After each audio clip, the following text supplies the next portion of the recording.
بریم با هم یه کاشت میندال بزنیم. نصب فرمه رو توی ویدیو قبل بهت یاد دادم. یک گوله از پلیژل رو بردار، توی نقطه اتصال صدف و فرمه قرار بده. اول سعی کن کل عرض صدف رو مواد گذاری کنی. همونطور که توی تصویر میبینی کل مواد پلیژل رو خیلی آروم با قلمت فقط پرس کن. همینطور که پرس میکنی خودش میاد به سمت بالا. نکته مهم اینه که حتما خروجی ها رو صاف بیای بالا و به سمت سیکر یه هلال کوچولو داشته باشی. اینطوری یک ناخن جمع و خوشگل داری. ببین اینطوری. سمت مخالفش هم دقیقاً به همین صورت روی خونه های فرمر درست کن. میدونی که توی فرم میندال باید فرمر 2 تا خونه از قد جمع بشه. یه 20 ثانیه خشکش کن.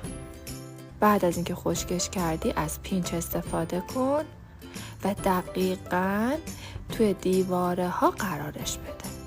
ببین روی نقطه خروج پینچتو قرار ندی یا باعث میشه که مواد زودتر بشکنه. به محل قرار دادن پینچ دقت کن که دقیقاً مطابق تصویر پینچت رو روی صدف قرار بدی. بعد میبری میذاری توی دستگاه و 30 ثانیه خشکش میکنی و حالا فرمرتو کامل باز میکنی. دقیقاً با ظرافت کارت همینقدر باشه. حالا با پد الکل تمیزش کن. خیلی کم سوهان کشی توی دیواره ها رو انجام بده.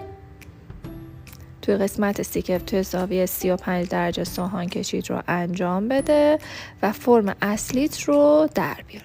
دقت کن اصلا نباید توی این فرم دیواره هات رو سوهان بکشی، باید حفظشون کنی. بعد از اینکه سوهان کشید تموم شد یه حجم دیگه از پلیژل رو روی سطح صدف قرار بده. برای ساختن اپکس به حرکت قلم دقت کن. قلم باید توی زاویه 90 درجه قرار بگیره و توی زاویه 45 درجه کل مواد رو در انتهای ریشه پرس کنی. حواست به حجم مواد دم باشه که توی دیواره ها 1 میلیمتر و توی اپکس 1.5 تا 2 میلیمتر باشه. نگاه کن. حالا کامل کل پلیژل روی سطح کارت کاورش کن. حواست هست یه دونه کاشت میندال بدون سوهان کشی با هم دیگه اجرا کردیم؟ به همین راحتی. حالا 60 ثانیه خشکش میکنم.